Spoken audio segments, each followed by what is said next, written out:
King Charles reportedly faces a royal family rift over the decision said to have been taken to move Prince Andrew, his eldest brother, out of a 30-room mansion that has been his home for 20 years.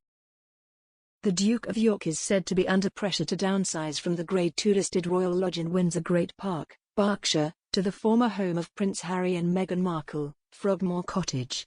However, the prince is refusing to do so, and is reportedly being backed by some members of the firm, the informal nickname for the royal family and its associated institutions.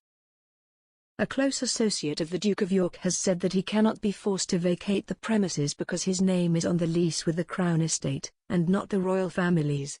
It is thought that the lease has 90 of its 110-year contract to run. In comments made to The Times, the source said, "That's not a matter for the king.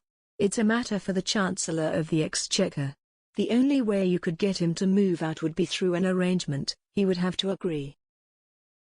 The source also dismissed claims published in the media recently that the Duke could be forced out of the home he continues to share with his former wife Sarah, Duchess of York, by having the property's utilities cut off. They added that any move to force him to vacate the premises would not make the king a very popular person within the family, as there were other members of the family who would not want to see a member kicked out.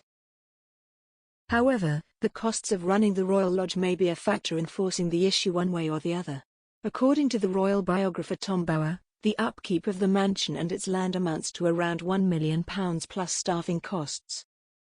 It is thought Prince Andrew's annual income is around £270,000, including a £20,000 Royal Navy pension, although it is not known what the Queen left him after her death. Mr. Bower was reported as saying that with the lease being in his name, Prince Andrew may not necessarily have sufficient funds to maintain the property.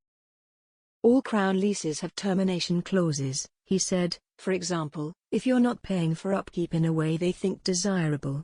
So I would think the lease won't protect him forever. They can always say the paintwork isn't good enough. That's how he can be winkled out.